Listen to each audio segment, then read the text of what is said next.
Bonjour, je vous présente l'art rupestre dans les Alpes, étude des cruciformes pour la France, la Suisse et l'Italie. Le début de mes recherches a consisté à étudier la pierre de Fesson-sur-Salins, qui comporte de nombreuses cupules avec des anthropomorphes, dont certains assez particuliers, comme ici cet anthropomorphe entouré de cupules, et des cruciformes potencés, comme ici, et parfois des symboles un peu particuliers ici, qui peuvent faire penser à un crâne. Un symbole assez unique, je n'ai jamais trouvé d'équivalent. Pour comprendre ces pierres à cupules, nous avons commencé par passer en revue toutes les études depuis le 19e siècle jusqu'à nos jours sur ces sujets. Et nous nous sommes fait une idée des différentes hypothèses. Nous avons écarté les plus invraisemblables pour essayer de nous concentrer sur 2-3 hypothèses que nous avons travaillées. Pour nous aider dans ces recherches, nous avons étudié sur les Alpes donc une zone d'étude qui va de la France, la Suisse et le nord de l'Italie, une partie du nord de l'Italie, qui concerne 4500 sites de pierres gravées. Dans cette analyse, nous avons passé en revue l'ensemble des 4000 sites et nous avons catalogué, nous avons trié les différents par rapport aux photos des pierres, par rapport aux descriptions. Et nous avons vu que sur notre lot d'études, on avait à peu près 71% de pierres à cupules, dont 4% de pierres qui comportaient soit des labyrinthes, soit des anneaux circulaires. Et nous avons aussi des lignes gravées, des boulottes. 16% des pierres comportaient des boulottes.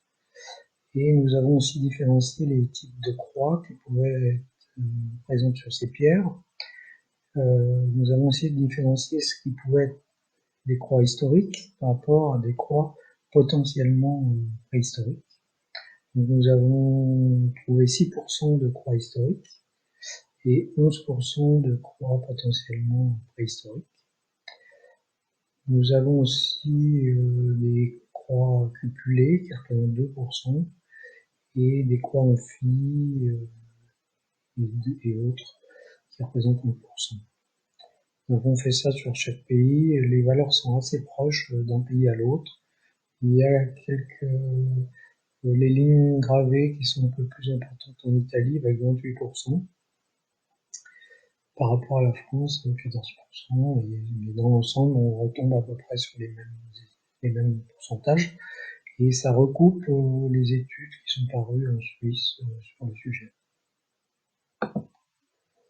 Ensuite, après ces analyses, nous avons étudié le phénomène des croix gravées, des cruciformes plutôt, parce que c'est avant la période historique, des cruciformes gravés, et nous avons étudié plusieurs zones qui vont donc la zone sur laquelle nous travaillons, qui comprend le Tessin en Suisse, le Piémont en Italie, les Savoies et une partie des Alpes centrales, le Massif central, avec différentes zones du Massif central.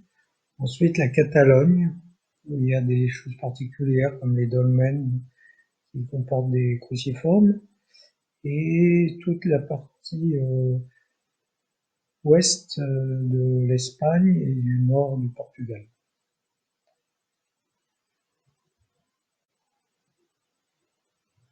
Donc, sur certains sites, on peut voir des associations de cruciformes, comme ici en Italie, la Rocca d'Etino, où on a des associations de cruciformes et d'anthropomorphes.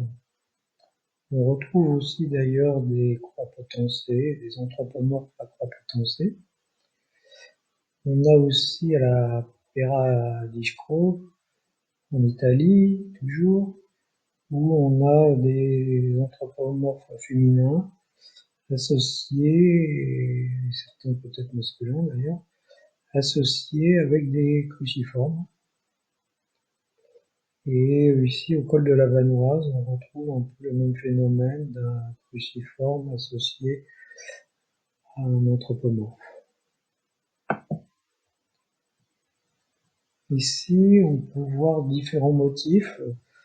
Il y en a en Corse, où on voit aussi des potentiels. Vous avez en Ardèche, en Italie, Piera di Cru, en Italie, avec des croix sur socle, mélangées avec des croix cupulées et des croix plus simples. C'est le vallon de Saint-Marcel, en Italie, où on a clairement comme des bras sur ces cruciformes. Et ici, à Rennes-le-Château, en France, et dans les Cévennes, d'autres exemples qui associent des cruciformes, mais aussi des anthropomorphes. Un des problèmes qu'on rencontre avec les cruciformes, c'est qu'ils sont très difficilement datables. Pour l'instant, on n'a pas de date vraiment très précise, à part un ou deux cas, mais très très limite. Donc, pour comprendre le phénomène, j'ai cherché à savoir s'il existait des croix avant l'époque romaine, le christianisme. Et c'est très, très difficile de trouver, mais en cherchant, j'ai réussi à trouver des croix à peu près à toutes les époques. J'ai des centaines de cas d'exemples qui vont du néolithique, même un peu avant, jusqu'à la fin de l'âge du bronze. Ça reste encore assez courant. Donc on a ici dans les exemples qu'on peut voir, vous avez le Vucédol, qui est une culture de l'Europe de l'Est, du début du néolithique, qui a vraiment développé toute une culture autour des cruciformes et des symboles solaires, en association avec la déesse mère. Nous avons ici d'autres exemples, comme le roi d'Assyrie en moins 800, qui porte une croix, en croix pâtée. Vous avez ici des pièces grecques, et en bas à droite une pièce gauloise qui est un peu masquée par la vue. Vous avez aussi au début de l'âge du fer, à l'époque villanovienne, vous avez des urnes avec des cruciformes et aussi des cercles concentriques qui font un petit peu penser à des poules symbolisées sur des urnes funéraires. On en trouve vraiment à toutes les époques et dans des domaines bien particuliers liés souvent à la mort. Et c'est des objets qui sont utilisés dans les cultes des morts ou qui sont enterrés avec les morts. Là, on voit des exemples des types de cruciformes. Alors, on n'a pas dans les gravures, dans les objets mobiliers, on ne trouve pas de croix qui pourrait être similaire à celles qu'on a dans les gravures rupestres. C'est vraiment des styles différents. Donc, suivant les supports, on a des styles très très différents. Ici, on voit un panel de cruciformes différents. On a à Trèves, en France, des croix potentes, des croix cupulées, sur socle, non. On a ici des croix solaires, typiques de la croix avec 4 points. C'est un symbole qu'on retrouve par contre dans les arts mobiliers.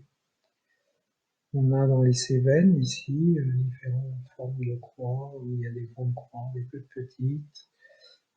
On a en Suisse des croix assez phénoménales, qui sont surchargées de dessins, et des séries de croix, comme ici dans les Cévennes, qui sont encadrées. Ici dans le Tessin, c'est peut-être pas tout à fait le Tessin, mais c'est assez proche. On a une multitude de petites croix à la façon des cupules. Et ici, on voit en Catalogne des croix gravées. Les types de cruciformes sont très variés. Et on a toutes les régions qu'on connaît, aussi bien France, Espagne, Italie, Suisse, Portugal. Il y a une certaine homogénéité des symboles qu'on retrouve dans toutes ces zones. Il y a des particularités comme ici dans le Tessin suisse où on a des formes un peu complexes qui sont quand même présents uniquement sur cette zone. Mais ici on voit par exemple les fameuses arbalétiformes, on les retrouve à peu près dans toutes les zones. Ici on voit en Île-de-France aussi on a des formes de cruciformes. On en a à peu près dans tous les abris de la région sud de l'Île-de-France. Ici, c'est à l'Archon, dans les Sommes. En Italie, il y a des études qui ont montré que sur les linteaux des maisons de montagne, des linteaux des maisons historiques, on retrouvait des symboles assez proches de ce qu'on retrouve sur les pierres gravées. Alors, ils en ont conclu que les pierres gravées étaient contemporaines de ces linteaux, mais mes études montrent un peu le contraire. Il y aurait plutôt une persistance d'une symbolique plus ancienne qui est réutilisée dans la période historique. Les deux thèses sont possibles, mais j'ai beaucoup d'éléments qui vont dans ce sens. Sur la droite, vous avez des tableaux. J'ai fait plusieurs tableaux de comparaison de différents symboles qu'on retrouve un peu partout. Ici, c'est les croix potencées. Et ça me permet un peu de voir les évolutions, de voir les différents types de gravures, en faisant des comparaisons de plein de symboles différents sur toutes ces zones. C'est très enrichissant, ça permet de mieux comprendre le phénomène. Pour conclure, nous pouvons dire que les pierres à cupules datent du 4e au 2e millénaire avant Jésus-Christ. Ça revient des recherches qui ont été faites et on a pu dater certaines pierres, soit le fait qu'elles soient dans des constructions datées, comme des dolmens, soit le fait qu'elles soient enterrées avec des couches sédimentaires qui ont pu être datées, et d'autres faits qui permettent de les dater. Et donc on sait que c'est du milieu du néolithique à la fin du néolithique et début de l'âge du bronze. Donc on a ces constructions et ces pierres à cupules. Les pierres à cupules ont des liens avec les défunts. On a retrouvé de nombreuses pierres à cupules dans des dolmens. On a quelques menhirs qui ont des pierres à cupules, mais très peu. Et on a surtout des pratiques qui sont attestées et qui ont duré très tardivement, et des légendes dans toute la partie nord de l'Europe, dans laquelle à peu près plus de 12% des dolmens comportent des cupules, qui montrent qu'il y a un lien entre les pierres à cupules et des traitements liés aux défunts. Peut-être avec l'âme des défunts, en fait, et pas le défunt lui-même, puisque dans la majorité de cas, les pierres à cupules n'ont pas de tombe à coller ou ne sont pas proches. Les cruciformes ont des liens avec les piracupules. Dans les recherches qu'on a fait, on voit une très forte importance des cruciformes sur des piracupules. Une majorité de pierres en comportent. 12%, entre 12 et 14% des pierres à cupules comportent des cruciformes, surtout dans les Alpes. Mais on en trouve aussi dans toutes les zones qu'on a évoquées dans la présentation. Et on a aussi un cas en Lituanie où il y a des pratiques liées aux cruciformes et aux piracupules. Les croix existaient avant l'Antiquité, du néolithique à l'âge du bronze. C'est un fait qui est assez peu étudié et il m'a fallu beaucoup de recherches pour retrouver ces informations-là. Et en fait, il y a des pratiques qui remontent en Europe à peu près au 5e millénaire, et c'est surtout sur des éléments datables comme des poteries, des bijoux, quelques armes sur la fin, où on voit des croix, des cruciformes, et notamment sur les fonds de vase. Il y a toute une pratique sur les fonds de vase qui démarre au néolithique et qui continue jusqu'à la fin de l'âge du bronze, et qui est une pratique qui est presque ininterrompue, qui va de certaines cultures à certaines autres cultures, qui se propage et qui est très continue.